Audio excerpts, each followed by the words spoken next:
Good evening, Alistair, and good evening all watching along. Yes, why am I there to stand up for that mob? Why would I do that? Why would I do such an idiotic thing? Very simply, they are part of the UK. We are together as the UK, we're together as Scotland. They will be controlled the very same as we will be if the SNP get in 2026. They will be decimated like the rest of us in 2026 if the SNP get in again. So it takes one man to speak up. It takes all of us to stand together. And together 100%. We need to stand because we cannot allow the SNP to get back in 2026. It just cannot simply happen. It will be the detriment of Scotland. It will be the end of Scotland as we know it. If we think we're in bad times now, we're going to be in even worse times come 2026. And that's why I'm standing up for that mob. Exactly. Yeah, they were down at the other end and we were up at the other end, and they were unfortunately just following without much thought the whims of the SNP people and Humza Yousaf as well, who thankfully resigned about 7 days after that event.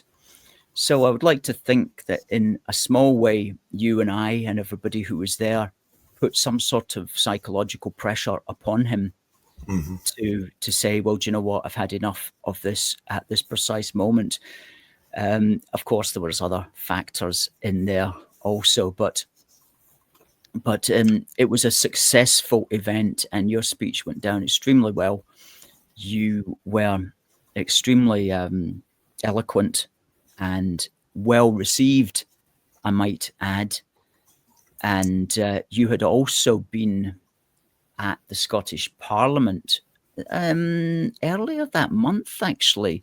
Was it that month? I can't remember. Yeah, it was the 1st of April. It was the 1st of April because I remember that Humza Yousaf launched the act. It became an act on the 1st of April, and everybody thought that was April Fools. Yeah, so we've got a picture of you there. There you go. I control my tongue, not the government, nor the police. My freedom of speech is my human right. I will not be silent. And I think that's basically the mission statement behind your podcast, the WeSayIt podcast. Was that how long's it been going for now, Nick? I think we're going into our proper 2nd year. This is like so I basically launched it properly January last year. So we're going into it. We're halfway through our 2nd year basically. So we're still pretty much early days. We are still building, we're still growing. Unfortunately, I just lost my main TikTok account. So I'm completely banned on TikTok. No surprise there. So I'm having to start again. Posted a couple of videos of some old Billy Connolly comedy on quite a relevant topic, actually, just to try and build up. It's sitting on something like 86,000 views or something. So very good. You know, we're getting there, but I'm trying a different avenue to try and rebuild this TikTok up. But yeah, so it's been a slow process, but we'll get there. Well, what I think is really good and what I like about your podcast is the name. We Say It. 3 words, 3 syllables, and it immediately grabs your attention. And you've got a good design there. You can see the design in the background. You've got branded hoodies and also caps. Also, that it's a very good vehicle, good name, good image. Can definitely travel if one is able to navigate the types of platforms that you're on. The one that you're on, which I no doubt allows you to say whatever you want, is rumble.com, where people just go on there, search for We Say It podcast, and you're on that. And you're also on X as well. I think Rumble's still quite a new concept to a lot of people. A lot of people don't actually know what it is. It is effectively just it's like another YouTube. It's just completely 100% freedom of speech. I can literally say anything I want. I will never be banned. I have never had a violation. I've never had a video removed. Nothing. I think I've had about a dozen videos removed from YouTube and constant violations, and people told me I should use YouTube, but I just can't. I just can't. But it is what it is. Sometimes I get a bit too excitable. Yes. No, Rumble is still, as far as the United Kingdom is concerned, it's still very much not really known by people, and it's not been that necessary in Britain because, generally speaking, YouTube has delivered the goods. We do have a backup channel on rumble.com. Every week we upload one of our videos. The full show, we upload it onto rumble.com just as a kind of backup as well, but we don't really get the views on there at all. Yes, that is a hard platform.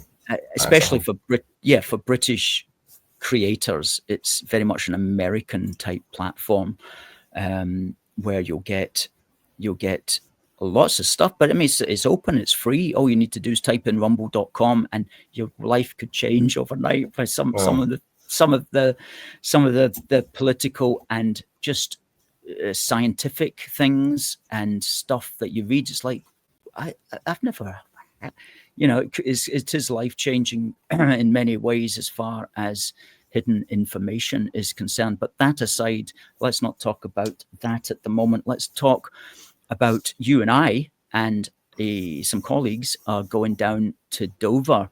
Now, this is going to be on the 19th of July. And it was basically your idea. You were the one that got all of this in motion one day when you contacted me. Would you like to tell me what was your original thoughts about why we should go to Dover? Yeah, so I had this idea around about February or March, I think it was, and I thought, you know what? Me being me, I'm quite sceptical about everything. I believe nothing of what I hear and only half of what I see. So yes, I see the videos. I see the videos of the people coming in on the boats. I see the posts. It was 1,000 today. It was 400 today. It was 1,200 today. And I'm going, my degree of skepticism going, is it really this bad? I'm not saying it's not, but is it really this bad? Let me see for myself. I am going to go here myself and I am going to witness it. If I need to spend a week down there, I will spend a week down there. But so I thought, you know what? Let's put this plan into motion. Let's find a day. Let's organise a day or a weekend to go down, speak to some of the locals, get their thoughts, what's happening, how they feel about things, how they see the future going, etc., and see exactly what is happening. Now, it just so happened that this, I'm going to call it movement, appeared out of nowhere, the Great British National Protest. And I went along to phase 1 in Edinburgh. So phase 1 was consisted of 72 locations throughout the whole of the UK, where we basically just gathered together in our cities, Edinburgh, Glasgow, Stirling, Perth, Dundee, etc., etc. And so that was phase 1. So that was just putting the word of mouth out there. Now we're going into phase 2. Phase 2 is get to Dover. That's it in a nutshell. Get to Dover by any means necessary. That's people watching along tonight. Tell your friends, whoever, get to Dover on the 19th of July. This is bigger than me. This is bigger than yourself. This is bigger. This isn't about what I've kept saying. This isn't about me. This is about my future generations, i.e. my kids, my grandkids, and further down the line of succession. And it's the same for all of us. If we don't do something now, within the next 3 years, 3 to 5 years, I reckon, come 2030, the UK will no longer look like the UK. We will be decimated, we will be gone, we will be the minority in this country, whether you choose to admit it or not. This is what's going to be happening. So if you're able to make the journey, absolutely do it. Now, this is phase 2. Phase 3 is already in motion. I am in communication with Richard, the guy who basically started this movement. We'll call it a movement, because it's not, now this is key, it is not a protest, right? It's not a protest, because the local council of Dover have said we cannot hold a protest on the beach, right? Prepare yourself for this. This is a Billy Connolly take right now. We are not allowed to hold a protest on the beach because it will endanger the weeds on the beach. This is their excuse. It will cause damage to the weeds on the beach.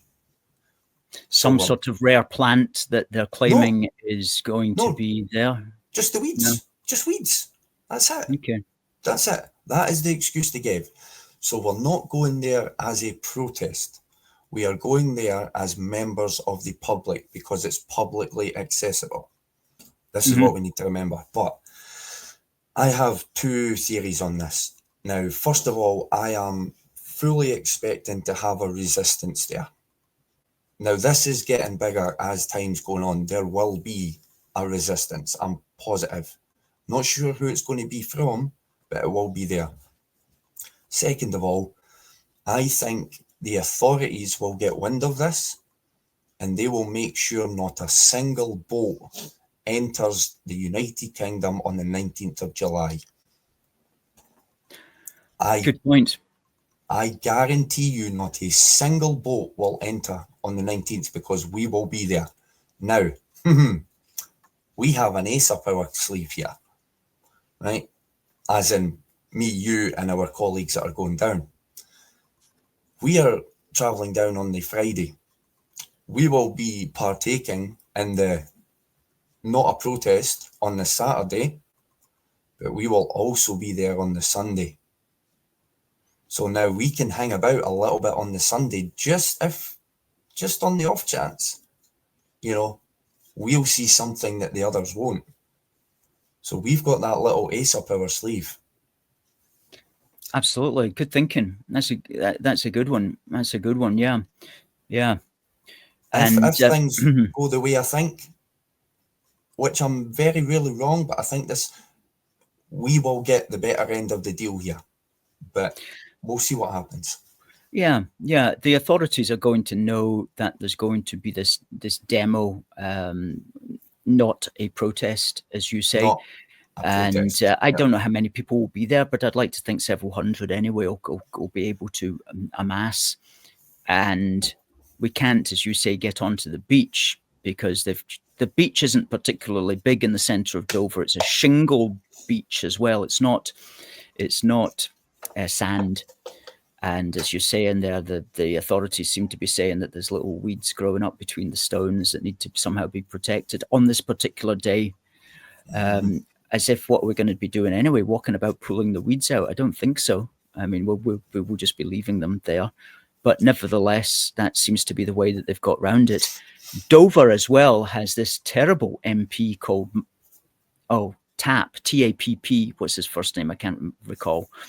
But I once left a message, a comment under one of his posts saying, you're the Dover MP. It's your job to stand up for your constituents. You should be trying to stop this happening. You should be trying to say my constituents don't want all this carry on happening down in the docks, etc., etc. And he just blocked me. And apparently he does that with everybody. But that's the person that's the MP. So maybe we can find out where his constituency office is, and we can hold our big banner if we can raise the funds for it through our crowdfunder. We can hold a big banner outside his constituency office, saying "Asylum frauds out," and that would be an extremely good thing that we could do. I'm making a note of that right now so I don't forget it. No, definitely. So, yeah, Is it Mike? So I don't want to say what the name is without getting it right, but visit his office, and we'll get some good shots of the White Cliffs of Dover. The White Cliffs of Dover. I've never been down in that area before. I've never seen the White Cliffs. That'll be something to get some good shots there. We can get some good publicity shots of that in the background.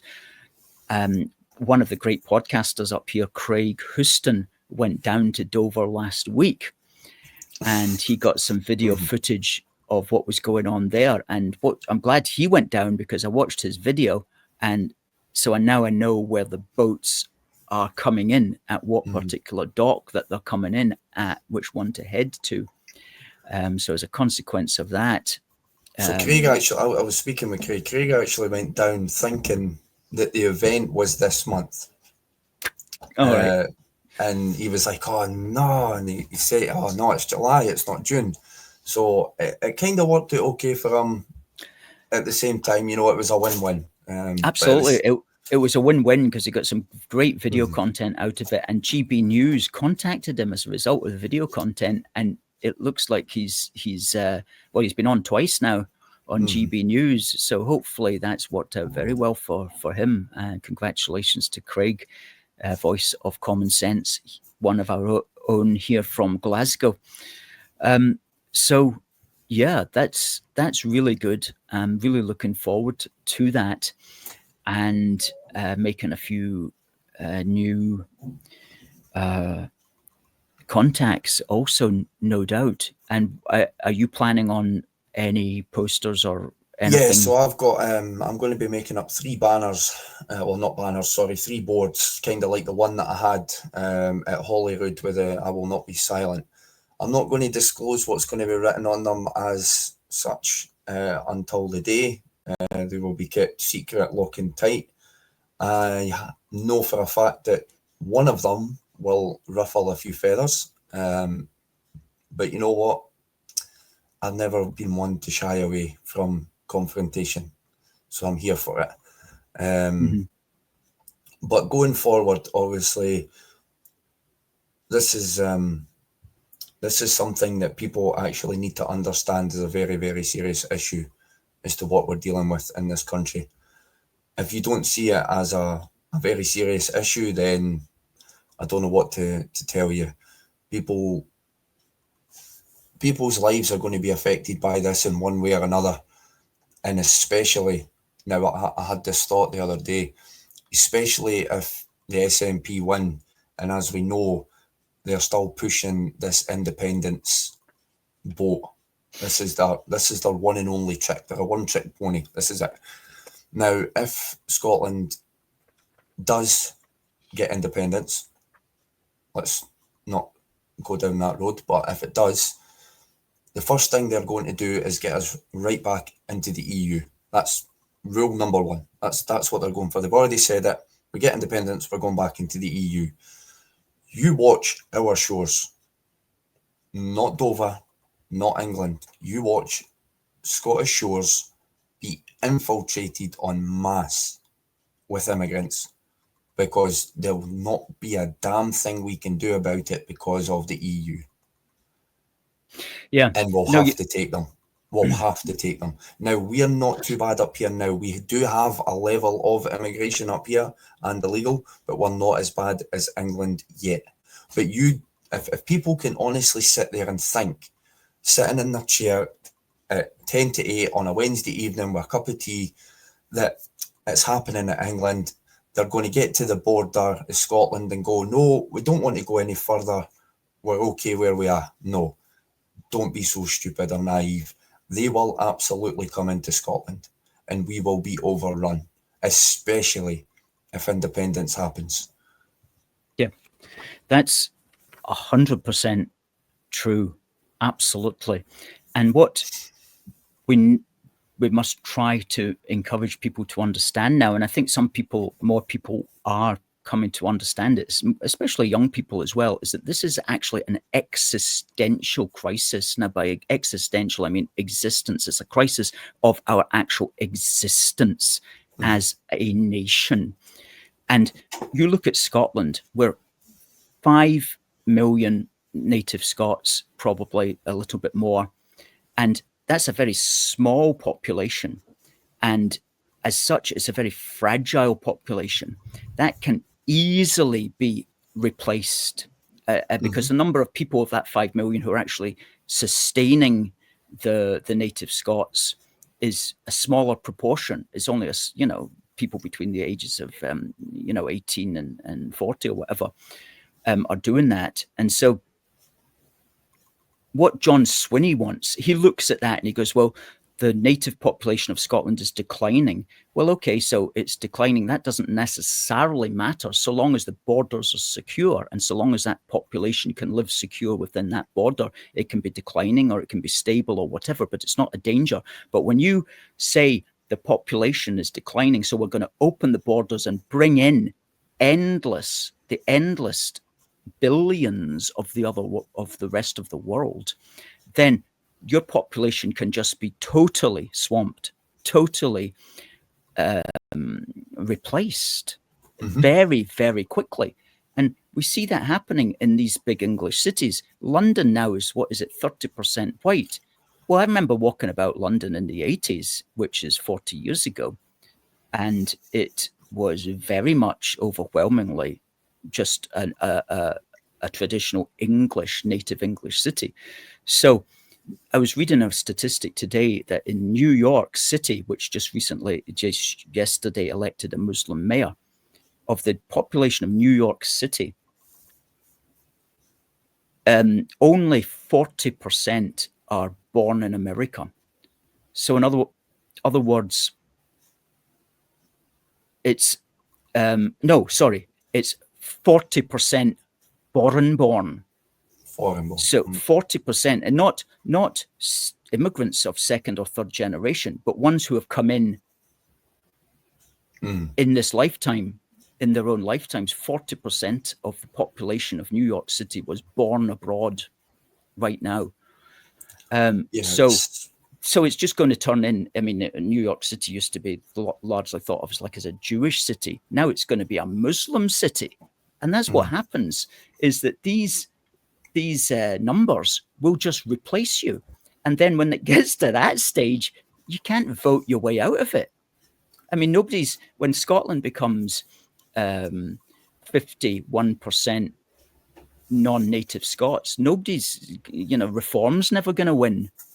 And obviously people will say, oh no, there's Muslims that will vote for reform. Yeah, of course there certainly is, but they are the exception to the rule. We're talking about just huge numbers of people and how they just naturally go with their own particular interests, which are not necessarily going to be yours or mine. So it's easy to be replaced. It could work in our benefit here, actually. Let's look at the double-edged sword here. We could become the minority, which means we could become the protected classes here.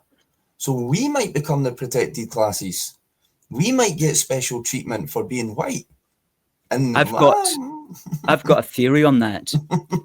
My theory is that diversity only works if you have a majority white ruling class and a majority white society, because whites are the only ones who believe in that.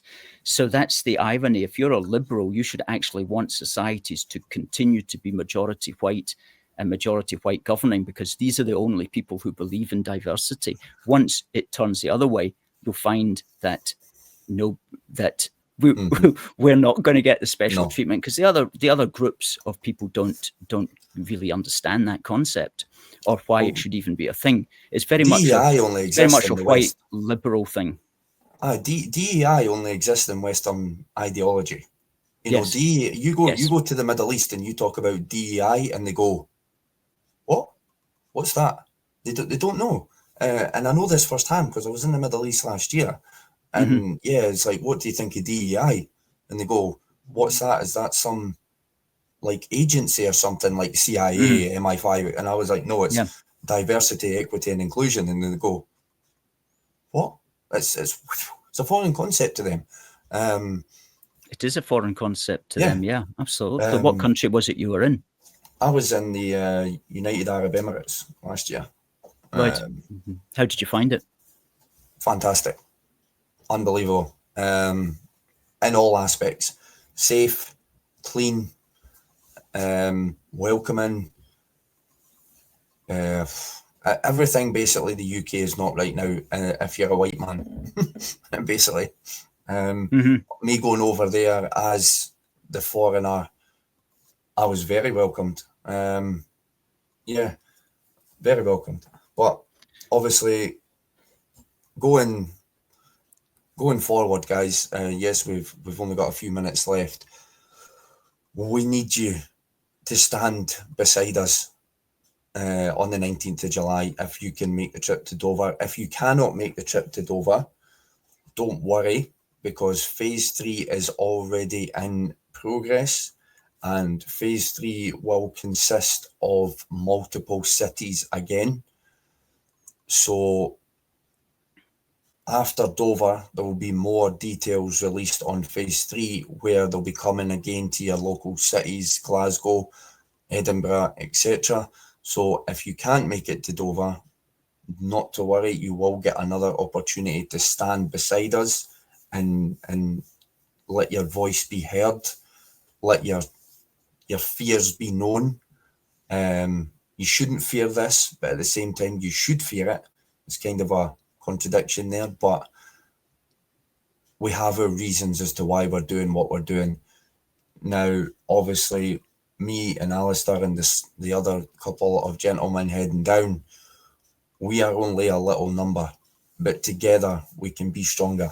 Hence why Alistair goes on about what he does, stronger for Britain, stronger together, Britain together, etc. And that is how we need to remain at the minute. We need to remain together. 100%, Nick. And Dover's not an easy place to get to. We struggled to figure out how best to get to it, what the cheapest way was, and we came up with the car as being the only really way that our particular group can do it at the lowest possible cost, because of that. So that's, unfortunately, there's no room in our car, the car that we're using, for anybody else. I'm sorry to say, it will only fit the 4 who are going down.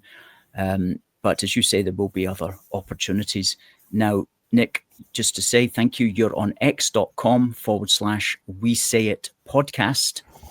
And if you go to rumble.com, you're on there as well. Simply just search WeSayIt podcast in Rumble, I would say, you'll find Rumble, I would say, guys, if you can get onto the Rumble channel, that would be greatly appreciated. That is where the big things happen, if you want to call it that. That's where the true words come out, the true freedom of speech. So if you can drop me a follow on that, as well as follow Alistair on all of his socials as well. Rumble is going to be the future eventually. I would say in the next 1 to 2 years, they're doing massive things over there, and they will end up taking over because of simply their morals and where they stand on the freedom of speech. Because as we know, freedom of speech is also being attacked in the UK. One instance is obviously this Lucy Connolly case, which is going on quite extensively, which a lot of people are talking about now. How a mother can be jailed for 31 months for posting something on X is baffling to me. I'm like, how is that possible? You know, but that's another conversation. Yeah, thank absolutely. you again, Alistair, for having me on. It was an absolute pleasure as always. And if I don't speak to you, which I probably will, but if I don't speak to you before July, which is highly unlikely, I will be looking forward to seeing you. And as we take our long 10-hour car journey down to Dover, because I have a feeling that's roughly what it's going to take. Exactly. And once we're there, I know that you'll be creating content for your viewers on the We Say It podcast. We'll be doing the same. We'll be able to have interviews and share content, and should be a good piece of activism. Very much looking forward to it, Nick. Okay. Thanks for having you on, and we'll say goodbye. Thank you again, Alistair. Have a good one, guys.